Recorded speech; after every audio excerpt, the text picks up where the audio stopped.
Dan bersama-sama saya menerusi Skype ketika ini adalah YB Kari Jamaluddin Abu Bakar yang merupakan Ahli Parlimen Rembau. Hello, Assalamualaikum YB. Waalaikumsalam. Dalam situasi dan juga keadaan semasa YB, kita nak melihat kepada situasi apa yang dititahkan oleh Yang di-Pertuan Agong supaya cerita politik ini dapat diselesaikan segera, yang tidak mengheret rakyat dan juga masyarakat untuk melihat kepada situasi yang lebih memburuk selepas ini. Apa komen YB di awal ini? Ya, saya menjunjung kasih atas titah Sri Paduka Baginda Yang di-Pertuan Agong, satu peringatan yang saya rasa tepat pada waktu dan masa dia. Kita berhadapan dengan gelombang ketiga COVID-19, jangkitan COVID-19, dan masalah ini semakin meruncing. Dan sekarang ini kita memerlukan kestabilan politik untuk memastikan bahawa kita dapat mengundi negara dan juga rakyat kita keluar daripada masalah kesihatan dan juga ekonomi yang sangat-sangat teruk yang kita hadapi pada hari ini. Dan juga YB, apa yang dititahkan oleh Yang di-Pertuan Agong berkaitan dengan kematangan dalam politik. YB orang politik dan juga berkawan mungkin dalam lingkungan orang-orang politik. Adakah kematangan ini dapat kita lihat dan jiwa keluh resah rakyat itu dapat difahami secara khususnya dalam keadaan dan juga situasi hari ini? Ya, saya harap ada semangat berjiwa besar di kalangan ahli-ahli politik kita. Ya, masalah sekarang ini adalah masalah tuduhan bahawa kerajaan yang sedia ada sudah hilang keyakinan majoriti ahli-ahli parlimen. Dan masalah sekarang adalah sama ada Datuk Seri Anwar dapat membuktikan yang beliau dapat sokongan daripada majoriti ahli parlimen untuk membentukkan kerajaan yang baru. Ya, ini masalah yang dihadapi oleh negara pada waktu ini. Jadi apa yang saya tahu, yang Datuk Seri Anwar telah menghadap Duli Yang Mulia Sri Paduka Yang di-Pertuan Agong untuk kemukakan bilangan ahli-ahli dia, dan perkara ini kalau tak silap saya mestilah disahkan oleh ketua-ketua parti. Pada waktu ini tidak ada sesiapa yang dibenarkan untuk menghadap, mungkin oleh kerana masalah kesihatan dan juga COVID, ancaman COVID yang sedang menular waktu CMCO ini. Jadi selepas selesai dan apabila dapat menghadap, saya harap perkara ini dapat diselesaikan. Kalau betul lah Datuk Seri Anwar mempunyai cukup bilangan ahli parlimen yang menyokong beliau menjadi Perdana Menteri, maka teruskanlah mengikut apa yang ada dalam perlembagaan, ya, dan kita boleh melihat kepada pembentukan kerajaan yang baru. Tetapi kalau selepas disahkan beliau memang tidak ada cukup bilangan, maka saya harap kita dapat teruskan kerja kita, ya, dan jangan kita terlalu berpolitik sampai tidak dapat memfokuskan kerja kepada tindakan untuk memulihkan ekonomi dan juga kesihatan rakyat kita. Dan juga YB, ini bila masyarakat dan juga rakyat kata, bila melihat keadaan dan juga situasi politik, ada yang menyatakan ini sembang dan juga cerita orang politik, tapi nanti bila bergaduh berkawan balik. Tapi dalam titah Yang di-Pertuan Agong menyatakan bahawa perbezaan pendapat dengan permusuhan, tetapi sebaliknya untuk mengekalkan keadaan dan juga situasi semasa. Adakah perbezaan pendapat itu penting, tetapi bagaimana untuk mengelakkan permusuhan, terutamanya dalam ahli politik yang ada sekarang ini, YB? Perbezaan pendapat itu tidak ada masalah. Ya, kita tidak ada pause dari segi perbezaan pendapat, sentiasa mengkritik antara satu sama lain. Itu nama dia politik. Ya, kita bersaing dalam bidang ataupun arena politik, itu biasalah. Ya, tetapi jangan sampai kita bermusuh, sampai sistem politik itu tidak boleh berfungsi dengan baik. Jadi saya balik kepada masalah pokok yang ada sekarang ini, iaitu sama ada kita dapat teruskan kerajaan yang sedia ada ataupun kita ada pertukaran kerajaan sekali lagi. Ya, perkara ini mesti diselesaikan dengan cepat. Ya, saya nak nyatakan di sini bahawa saya bukan antara ahli parlimen yang menyokong Datuk Seri Anwar. Ya, jadi kalau ada apa-apa dokumen yang menunjukkan bahawa UMNO secara on block menyokong Datuk Seri Anwar, itu tak betul. Ya, saya dan rakan-rakan lain ahli-ahli parlimen UMNO yang saya kenal lah, yang saya kenal rapat, kita kalau adalah dokumen yang menunjukkan bahawa UMNO secara keseluruhan ahli-ahli parlimen memberi sokongan kepada Datuk Seri Anwar untuk mendapat majoriti, itu tidak betul, ya. Tapi perkara ini mestilah disahkan supaya Yang di-Pertuan Agong puas hati mengikut kebijaksanaan baginda bahawa beliau tidak mempunyai majoriti. Hanya dengan itu sahajalah yang dapat kita selesaikan kemelut politik yang ada pada hari ini. Baik, YB, saya nak mohon tunggu seketika sebab saya nak ke Bukit Aman ketika ini bersama dengan Hasimi Mohamad sebab ada perkara yang saya nak tanyakan kepada YB terutamanya berkaitan dengan UMNO Bersatu yang memulakan rundingan seketika nanti, dan kita dapatkan Hasimi Mohamad ketika ini di Bukit Aman. Kalau sudah bersedia, Hasimi kalau boleh kongsikan dan difahamkan Datuk Seri Anwar Ibrahim telah pun tiba di Bukit Aman. Teruskan dengan laporan anda, silakan. Baik, terima kasih Ehsan di Bukit di WTC sebenarnya betul. Sementara ketika kita berlintas langsung sekitar jam 3 petang tadi, sebenarnya telah pun kecoh dalam kalangan pengamal media bahawa Datuk Seri Anwar Ibrahim telah pun tiba di Bukit Aman dan difahamkan beliau memasuki Ibu Pejabat Polis Bukit Aman melalui pintu 2, di mana saya maklumkan sebentar tadi bahawa Bukit Aman, kalau kefahaman kita mempunyai 2 pintu di mana urusan rasmi sepatutnya berurusan di pintu utama Ibu Pejabat Polis Bukit Aman. Namun dalam kes ini berbeza apabila kita dilaporkan Anwar Ibrahim diminta untuk memasuki Ibu Pejabat Polis Bukit Aman menerusi pintu 2, dan kita masih lagi mendapatkan butiran lanjut siapa yang menemani beliau ketika tiba di Bukit Aman itu.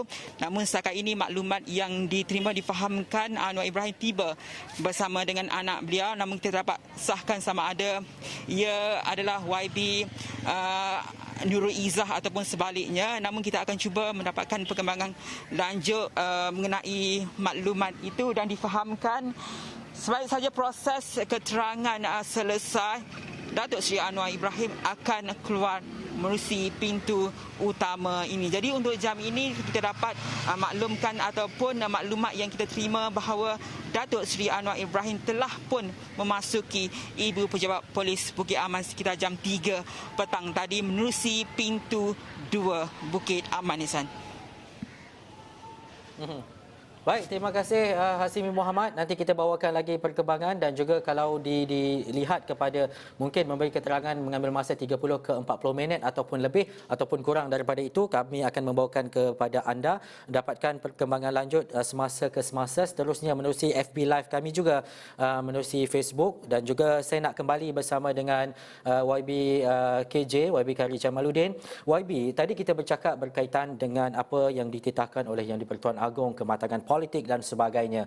Tetapi bila kita bercakap secara khusus berkaitan dengan UMNO, orang ramai dan juga rakyat mula berkata-kata berkaitan dengan apa sebenarnya pendirian UMNO terhadap Muafakat Nasional dan juga Perikatan Nasional. Kalau dilihat kepada apa yang disebut oleh Setiausaha Agung Barisan Nasional BN, Tan Sri Anwar Musa memaklumkan bahawa UMNO dan Parti Pribumi Bersatu Malaysia Bersatu sudah memulakan rundingan bagi menyelesaikan isu berbangkit. Ada penjelasan dan juga penerangan berkaitan dengan ini, YB? Ya, saya tidak terlibat di peringkat pucuk pimpinan Parti UMNO buat masa ini. Tapi apa yang saya tahu adalah Parti UMNO dan juga parti-parti yang berada di bawah naungan kerajaan yang sedia ada ini sedang berbincang dan berunding, terutamanya antara Parti UMNO dan Parti Bersatu. Ada beberapa perkara yang Parti UMNO ingin melihat mungkin ada perubahan sedikit dari segi beberapa perkara dalam politik. Itu perkara yang wajar dibincang dan dirunding antara UMNO dan Bersatu. YB, kalau boleh saya tanyakan kepada YB, apa sebenarnya pemberat kepada UMNO, sama ada untuk bersama-sama dengan Perikatan Nasional ataupun memperkasakan Muafakat Nasional yang sedia ada ketika ini? Pemberatnya adalah apa untuk UMNO? Isu dia adalah mungkin pengiktirafan dan juga penghormatan yang wajar yang diberikan kepada parti yang paling besar dalam pasukan yang sedia ada ini. Saya rasa itu pokok pangkal dia. Ya. Namun demikian, saya harap kita juga UMNO jangan terlalu orang kata rakus. Ya, kita pun kena faham bahawa kita berada di dalam satu perikatan konsensus ataupun kerjasama konsensus dalam politik. Dan saya rasa perbincangan itu dapat diadakan atas semangat untuk kita melihat kerjasama ini berterusan, bukan hanya bersama dengan Bersatu tetapi termasuklah dengan Parti Islam Malaysia.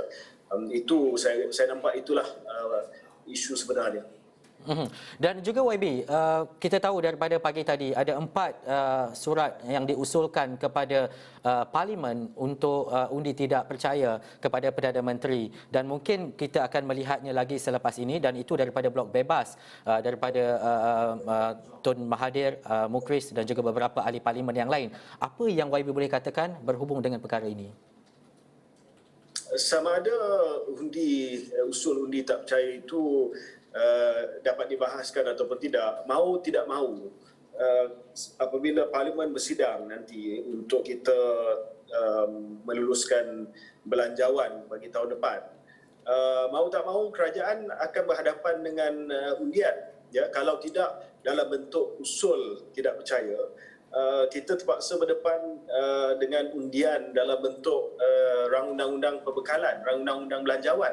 So kalau kita dalam amalan demokrasi berparlimen Westminster, kalau mana-mana kerajaan kalah, terutamanya undang-undang yang besar seperti undang perolehan ataupun perbekalan bajet, maka ia dilihat sebagai loss of parliamentary majority. Ya, istilah dia adalah kehilangan majoriti. YB, sekarang perjuangan besar adalah untuk menghapuskan COVID-19 di Malaysia, untuk memperkasakan ekonomi rakyat dan juga masyarakat.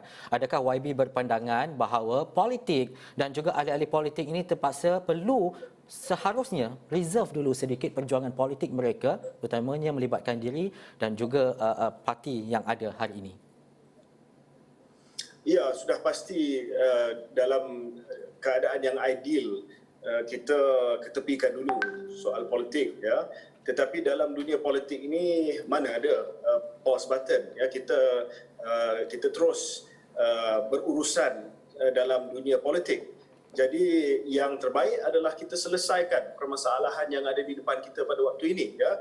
Kita tak boleh minta Datuk Seri Anwar pause sebab dia akan cuba juga untuk jadi Perdana Menteri, untuk membentukkan kerajaan. Ya, jadi persoalan ini perlu diselesaikan. Sama ada beliau cukup bilangan ahli parlimen ke tidak.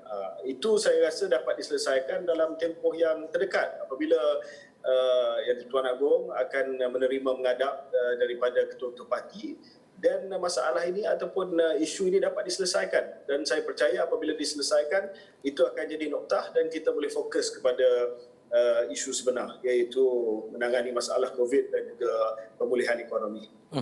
Baik, terima kasih Yang Berhormat Khairi Jamaluddin, YBKJ, Ahli Parlimen Rembau. Kita mengambil kapasitinya sebagai seorang MP dan juga Ahli Parlimen. Kita bercakap berkaitan dengan keadaan dan juga politik semasa menerusi Zoom ketika ini, ya YB.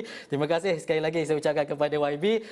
Ini cerita dan ada juga perkembangan terkini yang saya dapat kongsikan dengan anda adalah kenyataan Ahli Dewan Rakyat Pokok Sena yang mana menyatakan juga ataupun mengeluarkan satu surat usul permohonan meminta izin majlis membawa satu usul dan mengemukakan resolusi untuk membuat ketetapan bahawa Perdana Menteri Tan Sri Muhyiddin Yassin sebagai ahli parlimen yang berhormat paguh tidak mempunyai keyakinan majoriti ahli-ahli yang berhormat Dewan Rakyat. Dan itu yang dinyatakan menerusi surat yang bertarikh 16 Oktober 2020 oleh ahli Dewan Rakyat Pokok Sena yang berhormat Datuk Haji Mahfuz Omar, dan juga menerusi kenyataan dan juga apa yang disebut adalah berkaitan dengannya adalah berhubung dengan beliau dengan ini memberitahu hendak mengemukakan usul seperti di bawah pada persidangan mesyuarat Dewan Rakyat yang akan datang bermula 2 November 2020. Kalau hari ini daripada pagi tadi mungkin kita dah dapat melihat kepada 5 surat dan juga usul permohonan ahli-ahli parlimen kepada Dewan Rakyat, dan yang terbaru adalah daripada ahli Dewan Rakyat Pokok Sena.